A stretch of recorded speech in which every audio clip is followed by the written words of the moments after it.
What's up, everybody? It's me, Beppy, again. I know, right? The hair. Let me know what you think of it in the comments, but only if you think it's super cute. This is a real quick and dirty video. I couldn't even find my eyeliner. I was like, screw it. It's mostly for my American friends. Remember that stuff about being apolitical? Yeah, sorry, I can't do it. 1 week in, and I can't do it. Trump supporters, just don't close it. Just hear me out. We, as people with disabilities, we've got to come together on this, because we're already being unfairly targeted in this administration. We have to let them know that's not cool with us. And I know it's really hard, even impossible for a lot of us to get out there to those marches, but we can still flood their mailboxes and phone lines. Here's some reasons that you should call your rep or your senator if you're disabled. Well, for one thing, I started writing the script for this last week when this was the thing upsetting me the most, but the recent ban on immigration from Muslim countries, this is just straight up terrifying. And even if you don't agree with the other stuff I'm about to lay out, that should be reason enough to make some calls. So back to disability rights. This is from an article in Slate. All of these articles are going to be linked in the description. And this is quoting David M. Perry, a disability rights journalist and history professor at Dominican University. The ADA, the Americans with Disabilities Act, will become harder to enforce due to GOP-led ADA notifications bills. Don't get me started.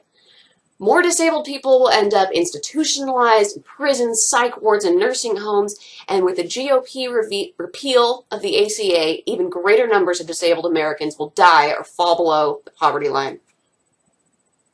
This article from The Hill points out that Donald really doesn't have a plan for us to begin with. It says, to say that Trump's platform lacked policy specificities. See, I'm not editing this. That was a tough specificities right there.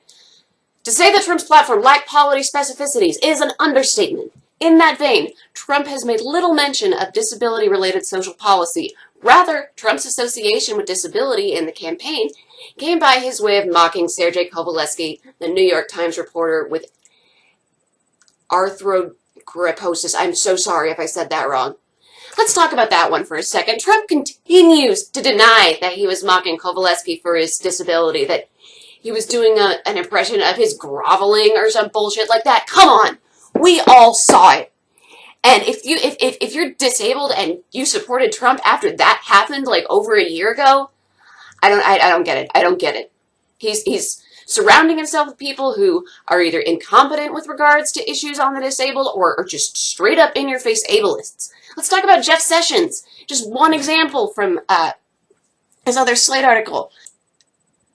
So Sessions has referred to disabled students as the single most irritating problem facing teachers today.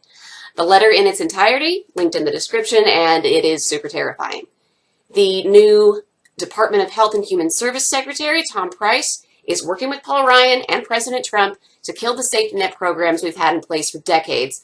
This is from the ACLU blog. These changes are to finance tax cuts. The plan is to slowly reduce the dollars available so that at the end of 10 years, $1 trillion will have been cut from health care for poor people and people with disabilities. So are you pissed off yet? You ready to make some phone calls?